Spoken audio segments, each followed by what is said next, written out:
Welcome to the App or Not to App podcast with the App Man, Jeremy Callahan, where we talk about why apps are not a luxury item and are essential to your business success. I've been in the mobile industry for over 20 years, and the question I always get is to app or not to app. Definitely, you must app. Mobile apps can help your business reduce costs, increase leads, and reduce manpower.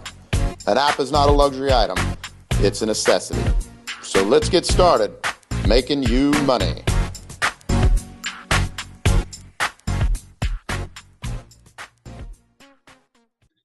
Welcome to the App or Not to App podcast. I'm your host, Jeremy Callahan, where I talk about how apps are essential to your business success.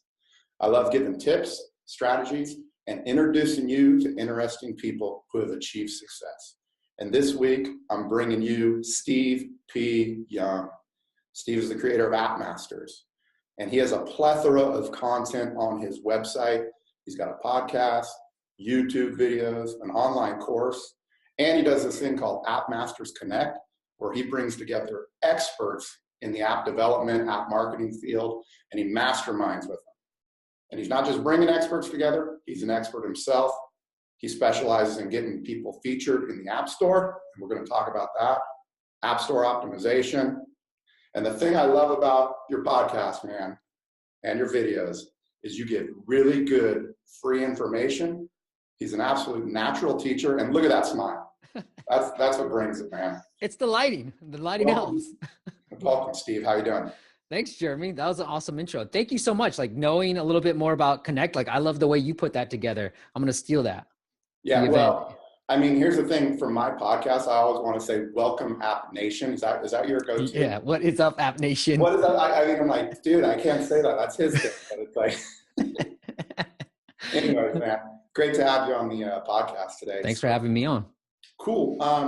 Give everybody a little bit of idea of, what you're all about and what your business actually does. Sure. So I started in the app space in 2011, decided I was doing this on the side. I was at a startup in San Francisco doing more of the growth marketing side of things. 2013, I loved podcasts and I was like, oh, I love the app space. I have this small little side business in the app space. And I just kind of hit me one day. I was like, oh, I should just interview people in the app space that have made it and learn from them so that maybe this side business can turn into a full-blown business, because I've wanted to always be an entrepreneur. I used to sell cassette tapes back when I was in elementary school. You know what I mean? So did that. 6 months after starting the podcast, I interviewed the co-founder Shazam, creator of Crossy Road, Color Switch, all the big names in the space. Through that, built up an audience who then started coming to me for app marketing help.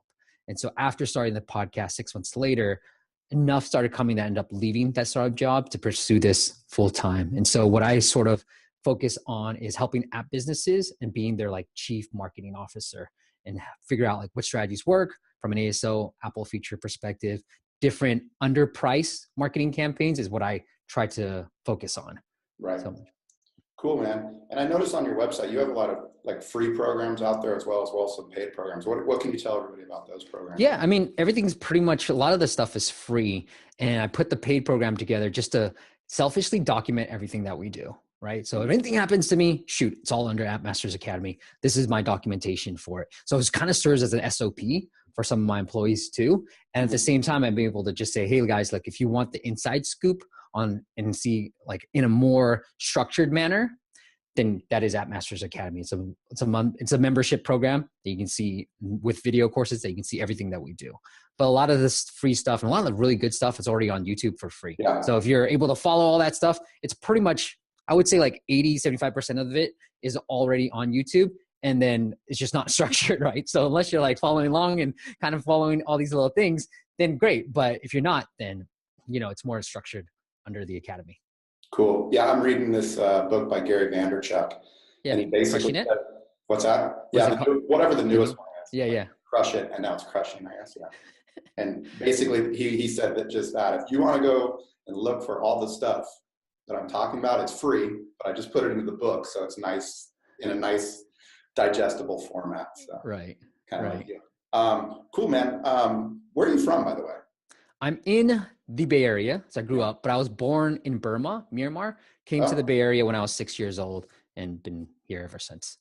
Cool. And so Yeah. you had a corporate job before, right? So were you Yeah. doing any like programming? What were you doing corporate wise? So college life, just because you brought programming, Yeah. I majored in business and minored in computer science. So I know a little bit of HTML and PHP. So when I first got started in the app space, I made my own apps. Like I learned how to program. I Yeah. used Corona SDK, and I learned how to program and launch my first apps. But in my corporate life, I've always done digital marketing. So online marketing, different growth hacking techniques. I mean, when I say growth hacker, I think when people talk about scraping, that's when you talk to a real growth hacker. It's like, oh, I get like, you scraped? Like, I love scraping, like that stuff really fascinates me. So I've been able to put like different scripts together using Google Docs to scrape different like websites and get email addresses and cold email and do these type of tactics that, like people might frown upon, but I love. Like it's something different marketing channels. Exactly. Hacking being the key term. And hacking is actually, when people hear it nowadays, they like get excited about it. They're like, oh, what are you doing? I want to learn that. Right. Cool, man. So what inspired you to like start the podcast and start making videos? I mean, it had to be like out of the comfort zone, right? Oh, Jeremy. Okay. You want the real honest truth? So Yeah, for of the course. podcast, I loved listening to podcasts. Right. And so I was like, I think I can do this. I've wanted to be secretly a game show host. I'm going to do that, Jeremy. I'm going to turn 40 in like a couple of years. And then in my 40s, my goal is to become a game show host. But that's why I wanted to do the podcast. I was like, I wanted to always do it. I didn't know what I wanted to talk about because I didn't want to talk about general entrepreneurship. And then it hit me one day. It was like, oh, stupid, duh. Like you have an app business. Apps are growing. Just start a podcast on apps, dummy. And then I finally did that. Now the YouTube side, it was a very vain reason. I actually saw a friend of mine and he was on YouTube and I was like, holy cow, he's doing a lot of YouTube content. He's like, yeah, it's the best decision ever. I'm like, he's not even that great on YouTube. I think I could do a little bit better on YouTube than him. So I was like, forget it. I'll do that. Wow. I'm not just going to sit here and be like, I could do better than that guy and not do it. I said, I think I could do better than him. I'm going to do it. And so I just started doing more YouTube. Did you find it hard to like do it on a regular basis when you first started out? That's the hardest part, is to try to do it on a regular basis. Podcasts I've sort of systemized. Yeah. And so there's a good flow of guests. Everything's structured, right? There's a process. With YouTube, I'm like, what do I talk about? What do I don't want to be boring. This better be a good topic. And so figuring out which topics to talk about or just recording, that's been a little bit harder to systemize. I'm trying to figure that out too. Yeah. We're in the same area. Cool, man. So I have a lot of like, let's call them noobs, new people that are in kind of the game. And I always tell people when they come to me, they always ask, how much does it cost to develop an app? And I say, well, whatever it's going to cost. It's going to cost $100,000. You need another $100,000 for marketing. So let's get into your background and expertise in marketing. And, sure. Like just at a high level, just tell people what ASO is and why it's so important. App Store SEO. So if you're looking for a channel where you don't constantly have to pay for downloads, ASO is a great channel for that. So essentially, just like what you would do on Google with SEO, you do this sort of the same tactics with ASO. And what kind of volume can you see from that? Like I know a lot of people actually search for apps in the App Store. A lot of people don't know that people actually are searching for keywords in the App Store. Right. I'm not going to give you these random stats that these ASO tools, because they obviously want you to do it, the ASO through them. Yeah. But like 63% of downloads come through search, but most of those are branded terms. And so it's kind of like, duh. What do you mean branded, like Delta Airlines or something? Yeah, Facebook, Snapchat. Those are probably the most common search on keywords. But I think in terms of how much you can get, there are people doing millions of downloads a year. And maybe a month. I got to talk to my friend, but they're doing millions of downloads and millions of dollars in revenue purely on organic search. Okay. Just on search alone, right? I got a friend who runs a 7-figure business and he's going to be at App Masters Connect and just on search alone. Right. And so that is the leverage. What we work with clients. So like one client that is a recent case study, he was doing about 50 downloads a day just organically.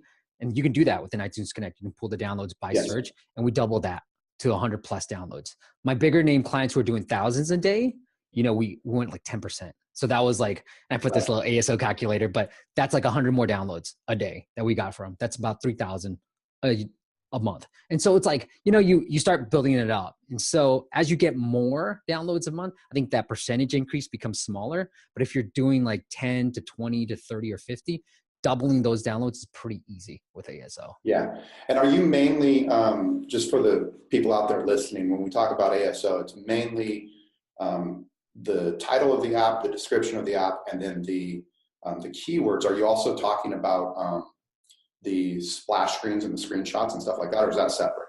Yeah, so I'll break it down for both, right? Yeah. I'll give you actionable tips. So from Google Play, you're going to focus on the app name, the app title, the short description, and then the long description.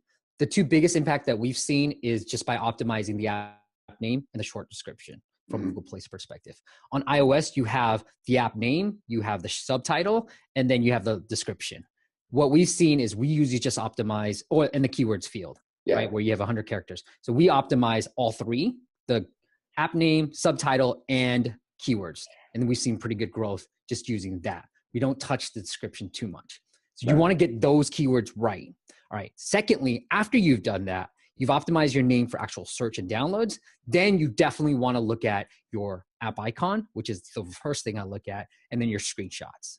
Yeah. So one client, I said, your screenshot's butt ugly, dude. We got to change that. It looks like 2008, 9, where there was boxy 3D screens were really cool.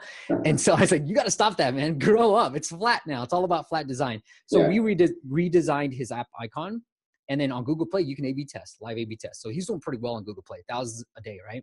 So I was like, okay, let's A/B test live on there. And we increased his downloads by doing nothing else, Jeremy, nothing else, just a new app icon by 50%.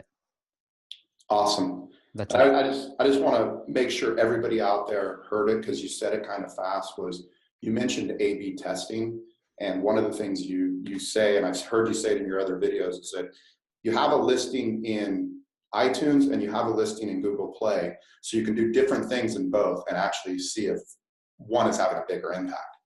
Right. On Google Play, I'll slow down for you. On Google Play, you can live A/B test. So it's part of the Google Play. Oh, you can actually in the app store. Yeah. Okay. In the App Store, it's a part of it. You can live A/B test your screenshots, your app. I think you can even do your app name and your short, all that stuff. But definitely your screenshots and your app icon are very important to the test, like conversion, because you can increase your conversion. So you don't have to optimize your downloads. Keywords, all that is going to stay the same. But if you A/B test your app icon, you actually will see a lift in downloads. You might not, but if your icon isn't up to par, you will see a good lift. Right. And that's one of the things I love about you too, is that you actually, you're tracking it if something's actually going up or down, whereas most people are just like, they kind of get a feel for it. So that's cool. Thanks. Hey, cool. Let's switch gears a little bit. So I know one of the things, you get apps featured in the App Store. What do you have? 13, 16 you've had now? Yeah, 15. 15? Yeah. Yeah, that's awesome, man. So just tell people kind of at a high level of like, what would it mean if you just had an app and it got featured in the App Store? What would happen to your life? Sure. Well, you'd be rolling around in money. No, I think from a downloads perspective, anywhere, if it's a game, 6-figure downloads, 100,000 plus. And then for non-games, it would probably be we've done like 50,000 a few times, 60,000. So it might reach high 5 figures, low 6 figures. So non-games are, they don't do as well as games. How long? Like, is that just one day? Is that a week? Oh yeah, good question. So usually about a week. Yeah. So you're seeing like what, 50,000 installs in a week for a non-game? Yeah, exactly. Okay. And then, for revenue perspective, obviously everything goes up. Right.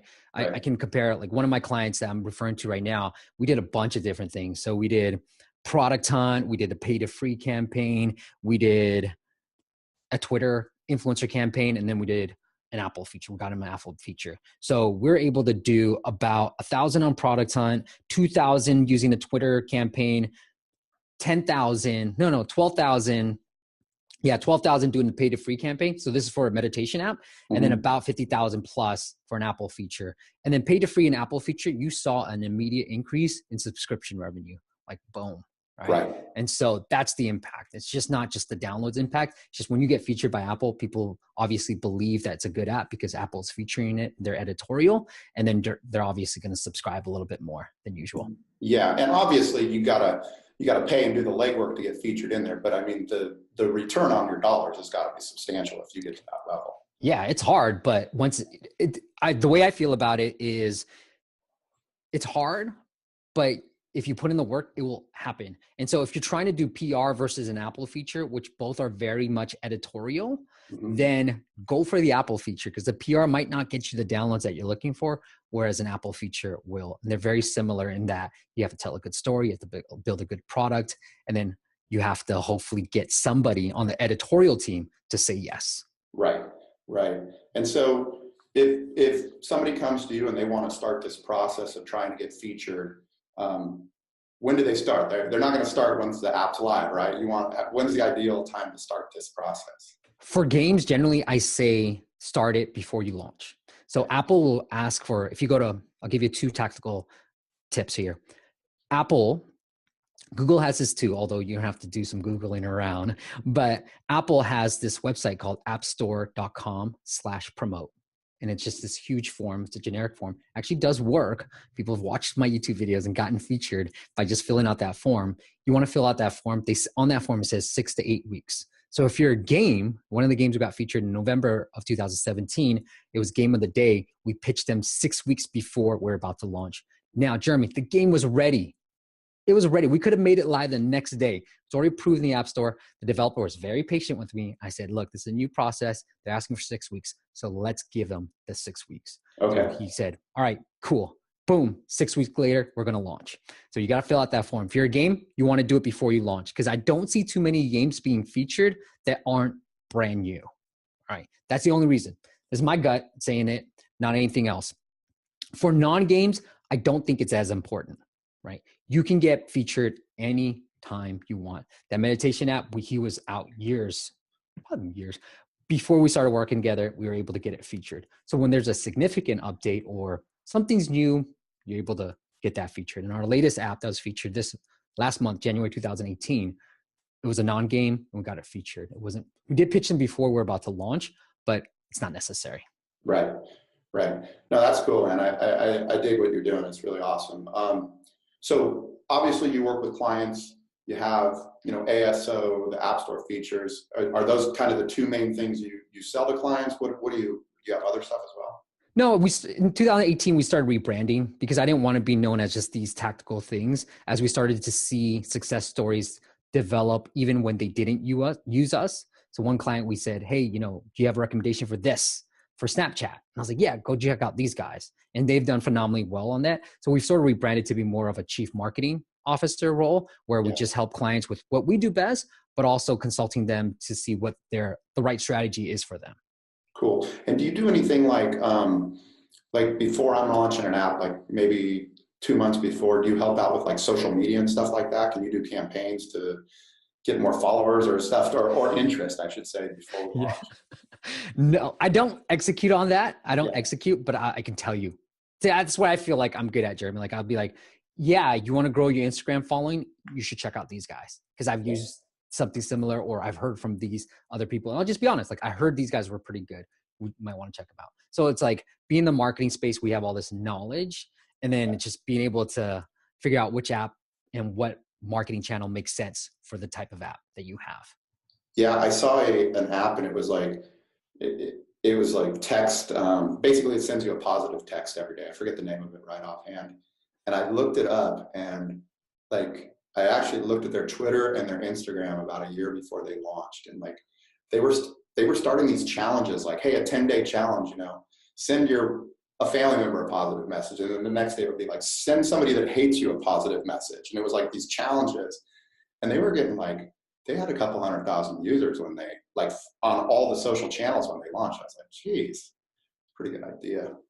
I love that story because I say this sometimes to people who don't have an app yet or they're making an app. I'm like, do you really need this to be an app? Because you probably don't, right? You can test that idea on social media, right? And they did. They're like, hey, let's try this. Maybe this will work. Maybe it wouldn't, but I'm going to easily test this. Okay, let me put some challenges together. Let me do this. Oh, it's picking up steam. Okay, this would work really well as an app because obviously it makes sense. We get a text message or we see a little push notification and it's positive messaging. It's like, all right, there's something here. There's ways to like sort of validate your idea without actually building an app first and foremost. Yeah, I'll just pile onto that. Like it's like prototyping. People come, they go, what's the first step in developing an app? And I say prototyping.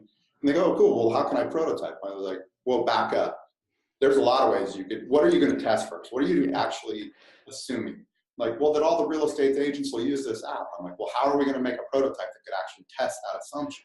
Yeah. And then, you hear crickets, but. You're the expert, Jeremy. You're supposed to tell me. Well, I'm like, hey, we got to find out there's a market. I don't want to, I'll take your money, but I don't want to take your money if it's not going to work. It's kind of a waste for everybody.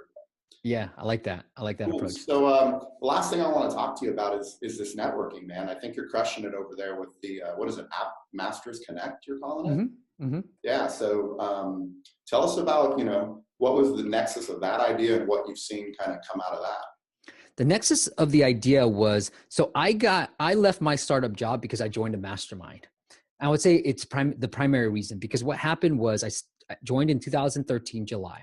And I noticed in that mastermind, it was just a lot of people like me who've always wanted to be an entrepreneur, but didn't just pull the trigger for some reason, right? And I started noticing people in that Facebook group saying, hey guys, I just set a date to leave. I told my boss I'm going to leave. And that gave me the energy to be like, I can do this. Like, I think I could do this. So I met some really great people in there. So I've always believed in the mastermind idea. So I even launched my own mastermind because I loved it so much in the app space. Yeah. Right when I was leaving, I was like, hey guys, I'm just looking for 10. Here's what we're going to do. We're going to really help each other grow. So I've always been a big believer in this. Now, in about 2015, I decided a few mastermind members were going to be in town in San Francisco, the Bay Area. So I was like, hey, I got an idea. We're all around here. Why don't we just set a day? We'll go to somebody's house and then we'll do this format, this mastermind format. We'll talk about our businesses and we'll help each other out. So we had about 6 people there and we did it. And I was like, dude, this is great. Like, and I remember like that day, I was just thinking back, and then we did it again, 2016. I was like, oh my God, this is great. And I started thinking like, this is so great. Like, can I build this? And can I build an event around this where this is the focal thing? And so I said, let's try it. Right. And I did it in 2016. It was like horrible, like really bad. Like, I had one of my speakers there who I asked again in 2017. She's like, oh, that party, you shouldn't go to that. It was just a drunken party with a bunch of people and people getting into the pool. Like, it was just a hot mess. Right. And I did it with a partner. We kind of rushed it. But in 2017, I said, F it, I'm going to try again. I'm going to do this all on my own. I'm going to do it the way I want to do it. And so day one, we have speakers and we're breaking the ice. So every person that attends or even speaks, going to get up there, talk about your businesses, talk about your favorite failures. These 3 questions that I throw up for everybody, just so we can break the ice and get to know each other behind the business in a way, right? Who's the man behind the business? Who's the woman behind the business? So everybody does that day one. I'm going to break the ice. I'm going to play games. That's what's happening in LA. I've got somebody who's going to organize a little game for us too at the end of the day. And then day 2 is all this mastermind format that I used to do with my friends in a more structured and formatted way, because what I've learned from doing those small little things is people will talk on if you let them talk on forever. So I have a time limit for every single person, 5 minutes for this, 15 minutes for that, 7 minutes for everybody. So I want to make sure even the shy people have a chance to talk. So it's all structured and then just goes boom, boom, boom. And it's all there and I called it Connect because it is really so that everybody who comes there can make meaningful relationships and then help each other out. And so we've seen some pretty good results. People have been keeping in touch, build real friendships out of it. And I hope to continue this, even though it's a pain in the butt to organize and get going. Well, dude, I was trying to go to the one that was in Santa Cruz. Yeah, I remember. We ended up launching an app that week. They pushed our launch a week, and I was like, man. I was looking forward to seeing you, man. Dude, I was sad. Thanks for refunding me, by the way. Yeah, of course. I felt bad asking, but I was like, dude, I didn't even need to be there during that launch in hindsight. But I know if I wasn't there, it would have exploded. So I was like, I got to do it. And I would have gave you a refund regardless. Yes. Yeah, man. And for anybody out there listening right now, just pay attention to that part. You may not be in the app space or app development or marketing, but if you're looking to expand your network, that's a great idea, man, to actually just, start small with a little mastermind group and then expand it out. It's a good way to get known to your peers as opposed to like just the general population known. So why'd you start the podcast, Jeremy? Well, basically to get more information out there, you know, to help people out. A lot of people were asking me about apps. I had a couple years back, I actually made a course, like how to turn your idea into an app, and I was teaching it at General Assembly. Oh yeah, nice. So it was for non-developers. It was just like, hey, if you have an idea, here's all the steps you need to do to hire a developer, get a style template, all the different things. And nothing really ever became of it, but it was always a good idea. And, you know, I just have a lot of expertise that I want to share with people. Mm-hmm. And then on top of that, you know, I'm in business for myself like you. It doesn't hurt to have people know who you are. And I was telling my friend, he's a painter, because actually this is a reason I actually started it. He came to my house and I just got my house painted. And he goes, well, why didn't you call me? And I said, dude, I haven't talked to you in 4 years. And when I needed a painter, I didn't even think of you. And I said, if you would have just called me every now and then, or if I would have still be talking to you, I would have been like, oh, Mark, he'll paint your house. And I was like, God, I wonder if I'm losing business that way by people just not knowing what I'm doing. That's a great point. And once I started putting videos up of just saying I'm an app developer, like I was surprised of how many people don't even know what I did, that like are close to me. They're like, oh, Jeremy has a job. He does something, but he seems successful. So, hey man, so I'm going to wrap up today. Really pleasure having you on the show today. Tell people where they can find you and get a hold of you if they want to get some more expertise. Yeah, it's appmasters.co. And hopefully by the time we have the .com, so you can do .com, I'm sure it'll redirect to .co, but it's appmasters.co. Cool. And if you search for you, it's Steve P. Young. Don't forget. Thanks for pointing that out. Right? Yeah, because I have a friend named Stephen Young who sends me, he's a real estate guy, and he sends me an email. He's PHN, Stephen, but I'm like, whenever I see these emails come through. But cool, man. We're both in the Bay Area too, right? Yeah, no, he's in Canada. Oh, okay. Cool, man. Thanks for coming on the podcast today. I really appreciate it.